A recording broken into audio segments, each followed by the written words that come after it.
Remember the days of RadioShack and Blockbuster? Well, what if I told you that RadioShack is trying to buy Blockbuster?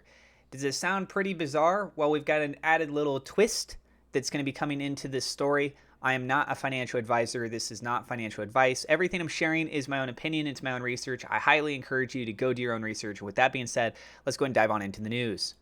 So first up here, we can see the official RadioShack Twitter account. I really want to stress that. The RadioShack Twitter account says at Blockbuster. This is not Blockbuster's Tech, but we do have the CEO of Blockbuster's Tech responding to this. So they're tagging, RadioShack is tagging the Blockbuster, the previous movie rental franchise. Blockbuster still technically around, but very, very, very, very restricted and limited. Blockbuster, after a team meeting, we'd be open to potentially acquiring you as long as you can come at us with a reasonable offer. This is a real tweet. We could make a lot happen together.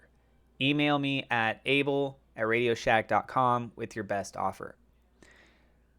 So just so you guys are aware, there's a bit of a controversy that's going around RadioShack, given the fact that it was acquired, the official Twitter account was acquired by someone who has a reputation for being associated with things with scams. An individual such as CoffeeZilla had pointed this out previously. So as far as for a reputation goes, it's definitely on rocky grounds. The acquisition of the Twitter account comes as a marketing ploy, as a way to try and leverage a known brand name to go off and do their own things. So previously, what was RadioShack? RadioShack was known for buying different electronics in the store. What is it that they're trying to do with this Twitter account? Again, they're trying to leverage that reputational name, although is it a great reputation? RadioShack basically went out of business, right? So you can see here, they say RadioShack, Ethereum, BNB Chain, AVAX, Crow, Matic, and Phantom.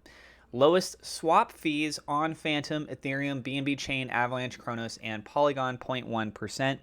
Because guess what? Being involved in the world of crypto, which is what they've basically they've designated this for, as well as for like a lot of hate speech type things, if you look through their previous posts that they've done on their Twitter account. But here they do have a swap. So for crypto, they have a swap.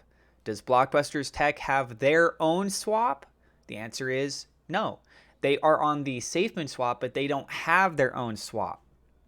So we hop back over here. The CEO, Don Bailey of Blockbuster's Tech, responded to this post where RadioShack is trying to reach out to Blockbuster. Don Bailey said, "Any chance you're willing to be acquired?" So that's very interesting. The fact that he's pitching it out there. If Don Bailey, if Blockbuster's Tech, if this would also impact Mirror Protocol, if they were to take and be able to acquire RadioShack, that would give them access to having their own swap. That would give them access to all the cryptos that are already currently associated on that swap. And potentially that could help expedite the path forward for part of their roadmap.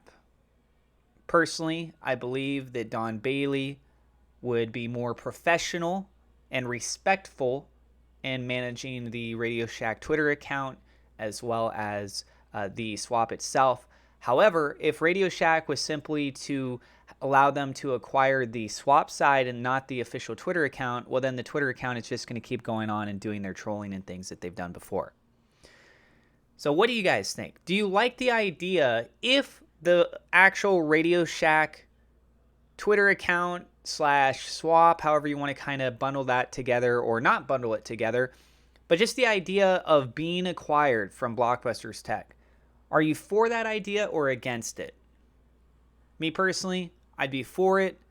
I would hope that there's no vulnerabilities or anything on the back end, because that would be absolutely catastrophic if they had done an acquisition and then there was some huge vulnerability and backfired on everyone else. But those are things potentially that could be worked out on the back end, having a review process gone through beforehand, before the trade, etc.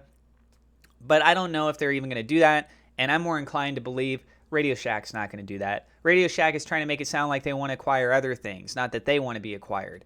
But the fact that Don is actually pitching that out there, very interesting. Let us know what you guys think about this down in the comments below. Thank you so much to my Patreon supporters. Double shout out thank you to WeLoveSafeMoon.com, Murad Shaker, Victor Vegas, SafeMoon Oz for being higher level patrons. Thank you to my YouTube members for your guys' support as well. And again, I am not a financial advisor. This is not financial advice. Everything I'm sharing is my own opinion. If you have a different opinion on this, that's totally fine, guys. If you're new to the channel, don't forget to hit subscribe, hit the thumbs up like button. God bless, and we'll see you in the next episode.